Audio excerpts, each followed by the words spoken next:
Hello दोस्तों, सबसे पहले मैं आप सभी से दिल से रिक्वेस्ट करना चाहती हूँ कि वीडियो पूरा देखने के बाद चैनल को सब्सक्राइब ज़रूर कर लीजिएगा। इन कहानियों को बनाने में बहुत मेहनत लगती है और इसी से मेरा काम चलता है। जो भी सब्सक्राइब करेगा, मैं दिल से दुआ करता हूँ कि उसकी ज़िंदगी खुशहाल रहे, तरक्की करे और हमेशा मुस्कुराता रहे। प्लीज़ सब्सक्राइब कर लीजिएगा। तो कहानी शुरू करते हैं। हाय दोस्तों, मेरा नाम अनुष्का है। उम्र ज़्यादा नहीं, बस 29 साल। मैं शादीशुदा थी लेकिन अब विधवा हूँ। मेरे पति को गुजरे हुए 6 साल हो चुके हैं। इन 6 सालों में मैंने ज़िंदगी को बहुत करीब से देखा है। अकेलापन क्या होता है ये मैंने सीखा है। मैं भी एक इंसान हूँ, मेरे भी दिल में भावनाएं हैं, कुछ ख्वाहिशें, कुछ अरमान। लेकिन मैंने हमेशा अपने परिवार की इज्जत को अपने जज्बातों से ऊपर रखा है। लोग कहते हैं कि मैं आज भी ठीक लगती हूँ। रंग साफ है, आंखें बड़ी है, बाल लंबे हैं और पहनावे में सादगी है। गांव में रहते हुए भी लोग बातें करते हैं, लेकिन मैंने कभी किसी की तरफ ध्यान नहीं दिया। मेरी ज़िंदगी बस एक घर तक सीमित थी। सास ससुर की सेवा, घर का काम और रोज़मर्रा की जिम्मेदारियाँ, यही मेरी दुनिया थी। आज मैं आपको अपनी ज़िंदगी से जुड़ी एक कहानी सुनाने जा रही हूँ। ये कहानी है मेरी और मेरे देवर आरव की। आरव मुझ से 5 साल छोटा है, यानी उसकी उम्र 24 साल थी जब वह पढ़ाई पूरी करके शहर वापस गांव लौटा। अब वह घर की खेती और छोटा मोटा काम संभालता है। शुरू में वह बस एक सीधा साधा शांत स्वभाव का लड़का लगता था, लेकिन समय के साथ हमारे बीच एक अलग सी तरह की समझ बनने लगी। शुरू में सब कुछ बिल्कुल सामान्य था। मैं रसोई में खाना बनाती, वह कभी कभी आकर पूछ लेता, भाभी कुछ मदद चाहिए क्या? मैं मुस्कुराकर कह देती, नहीं सब ठीक है। धीरे धीरे वह मेरे आस पास ज़्यादा रहने लगा। कभी सब्जी काटने में मदद करता, कभी बाहर से सामान ले आता। उसकी बातें सीधी थी, लेकिन उनमें अपनापन था। मुझे अच्छा लगता था कि कोई मेरी परवाह करता है। एक शाम की बात है, मैं रसोई में खाना बना रही थी। गर्मी बहुत थी और काम ज़्यादा। मैं अपने काम में लगी हुई थी, तभी आरव आया और बोला, भाभी पानी मिलेगा? मैंने बिना पीछे देखे कहा, फ्रिज में है, खुद ले लो। वह पानी लेकर लौटा और एक पल के लिए वहीं खड़ा रह गया। मैंने पलटकर देखा तो वह थोड़ा झिझक गया। मैंने बस हल्की सी मुस्कान दी और अपने काम में लग गई।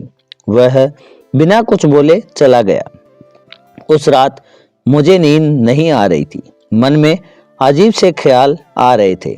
मैं खुद से सवाल कर रही थी, क्या मैं ज़्यादा सोच रही हूँ?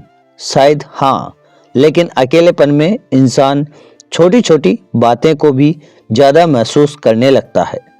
अगले कुछ दिनों में आरव और ज़्यादा पास रहने लगा था। कभी बोलेगा, भाभी आज दाल बहुत अच्छी बनी है। कभी कहेगा, आप थक जाती हो, थोड़ा आराम भी किया करो।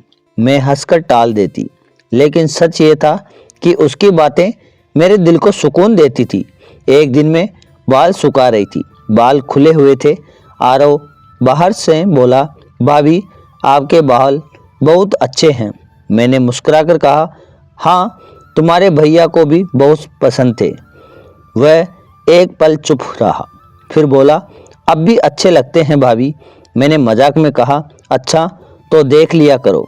वह थोड़ा शर्माया और चला गया। मैं समझ नहीं पा रही थी कि यह सब क्या है। क्या यह सिर्फ अपनापन है या कुछ और? एक शाम गांव में बिजली चली गई। घर में हल्की सी रोशनी थी। आरव आंगन में बैठा था। मैं पानी लेकर बाहर गई। मुझे देखकर चुप हो गया। मैंने पूछा, सब ठीक है? वह बोला, हाँ भाभी। उस रात दिल बहुत बेचैन था। मैं जानती थी कि यह रास्ता ठीक नहीं है, लेकिन इंसान का दिल समझ जाना आसान नहीं होता। फिर गांव में मेला लगा। सास ने कहा, अनुष्का थोड़ी देर घूम आओ, आरव भी साथ जाएगा। हम दोनों गए। भीड़ बहुत थी। वह हर बार कहता, भाभी ध्यान से चलिए। उस दिन मुझे लगा कि वह मुझे सिर्फ सम्मान की नज़र से देखता है। और यही सोचकर मैंने खुद को समझा लिया। धीरे धीरे हमारी बातचीत गहरी होने लगी। वह अपने मन की बात मुझसे साझा करने लगा, मैं भी उसे समझाने लगी। एक दिन उसने कहा, भाभी आप बहुत मजबूत हो, आपने सब कुछ सहकर भी घर को संभाला है। मैंने कहा, जिंदगी ने सिखाया है। एक शाम घर में सिर्फ हम दोनों थे। हम साथ बैठकर खाना खा रहे थे। मैंने उसकी पसंद की सब्जी बनाई थी। उसने कहा, भाभी आज खाना बहुत अच्छा लगा। खाना खत्म होने के बाद वह चुपचाप बैठा रहा।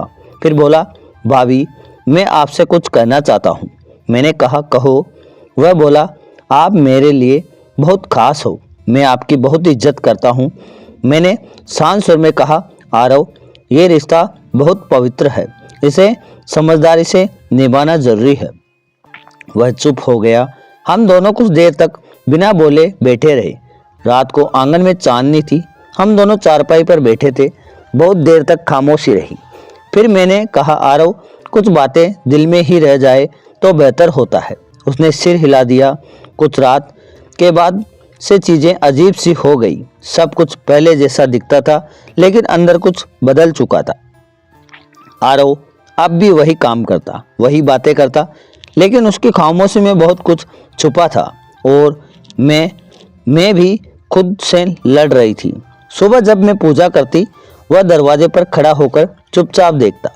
कभी पूछता, भाभी चाय बना दूं? कभी कहता, आप ज़्यादा थक जाती हो, आज मैं सब कर देता हूँ। मैं मना करती, लेकिन वह सुनता नहीं था। उसका यह ध्यान मुझे अच्छा भी लगता है और डराता भी था। दिन बीतते गए। एक दिन मैंने मजाक में कहा, आरव अब तू भी बड़ा हो गया है, शादी के बारे में कुछ सोचा है? वह कुछ देर चुप रहा, फिर बोला, सोचा तो है, लेकिन मन कहीं और अटका रहता है। मैं समझ गई, लेकिन मैंने कुछ नहीं कहा, बस मुस्कुरा दी और बात बदल दी। उस रात में बहुत रोई। पहली बार लगा कि शायद मैं भी कहीं न कहीं गलती कर रही हूँ। मुझे उसे यहीं रोक देना चाहिए था। कुछ दिन बाद सास ससुर रिश्तेदार में गए हुए थे। घर में सिर्फ मैं और आरव थे। शाम का समय था। मैंने खाना बनाया। दोनों ने साथ बैठकर खाना खाया। खाने के बाद वह चुपचाप बैठा रहा। फिर अचानक बोला, भाभी क्या आपको कभी बहुत ज़्यादा अकेलापन नहीं लगता? मैं कुछ नहीं बोली, बस सिर झुका लिया। उसने कहा, मुझे लगता है आप बहुत कुछ अपने अंदर ही रख लेती हो। मैंने गहरी सांस ली और कहा, कुछ बातें कहने से ज़्यादा सहने के लिए होती है। वह समझ गया। उस दिन कोई और बात नहीं हुई। उसके बाद से मैंने दूरी बनाना शुरू कर दिया। कम बातें, कम साथ। मैं जानती थी कि यह सही नहीं है, लेकिन आरव बदल चुका था। वह और ज़्यादा जिम्मेदार हो गया। घर का काम, बाहर के काम सब संभालने लगा। एक दिन सास ने कहा, अनुष्का आरव अब सच में समझदार हो गया है। मैंने बस हाँ में सिर हिलाया। मन में हल्का सुकून था। कुछ महीनों बाद मैंने फैसला कर लिया। मैंने खुद आरव से कहा, अब तुम्हारी शादी की बात शुरू करनी चाहिए। वह पहले चुप रहा, फिर बोला, अगर आप कह रही हो तो ठीक है। मैंने उसके लिए लड़की देखी। नाम था काव्या। पढ़ी लिखी, शांत, समझदार। धीरे धीरे बात आगे बढ़ी। सगाई तय हुई। घर में खुशियाँ लौट आई। शादी की तैयारियों में मैं पूरी तरह लग गई थी।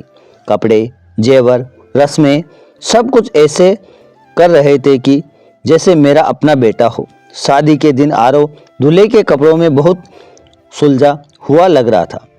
मैंने उसके माथे पर तिलक लगाया। उसने मेरे पैर छुए और बोला, भाभी आपने मुझे गलत रास्ते पर जाने से बचा लिया। मैं आपकी इज्जत हमेशा ऐसे ही रखूँगा। मेरी आंखें भर आई, लेकिन दिल हल्का हो गया। आज आरव अपनी ज़िंदगी में खुश है, अपनी पत्नी के साथ अपने घर में है, और मैं वही हूँ, इस घर की बहू, इस परिवार की इज्जत। कभी कभी रात को आंगन में बैठकर चांद को देखती हूँ। कुछ यादें अपने आप सामने आ जाती है, कुछ एहसास जो अधूरे रह गए।